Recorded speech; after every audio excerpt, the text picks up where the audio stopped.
砲早打ち30発、追加連発、尺玉の響き、打ち上げ開始でございます。さあ長谷川さん、1人1発分お金を出し合ってと、どんな尺が来るでしょうか。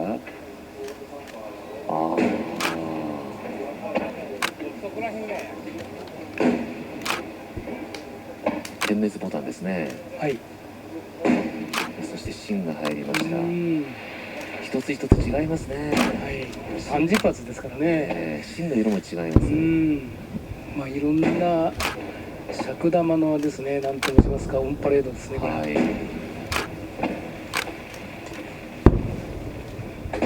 おお、万華鏡。はい。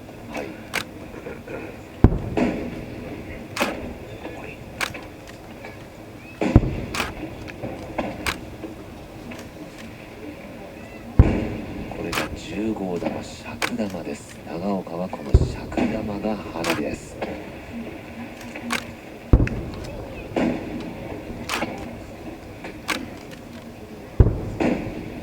みんな一つ一つこう違う色を出しますね。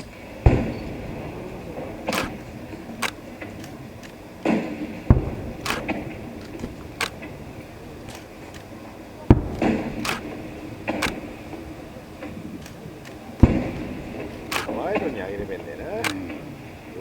同じとこだけやなくてね。気分流んねえもんね。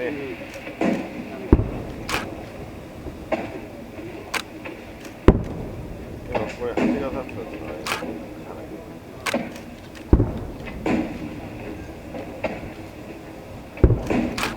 最後はやはり銀カムロを続けてきましたね、長谷川さん。そうですね、やっぱりね、最後はね。最後は銀カムロ。フィナーレはもうね。銀カムロ。すごいですね。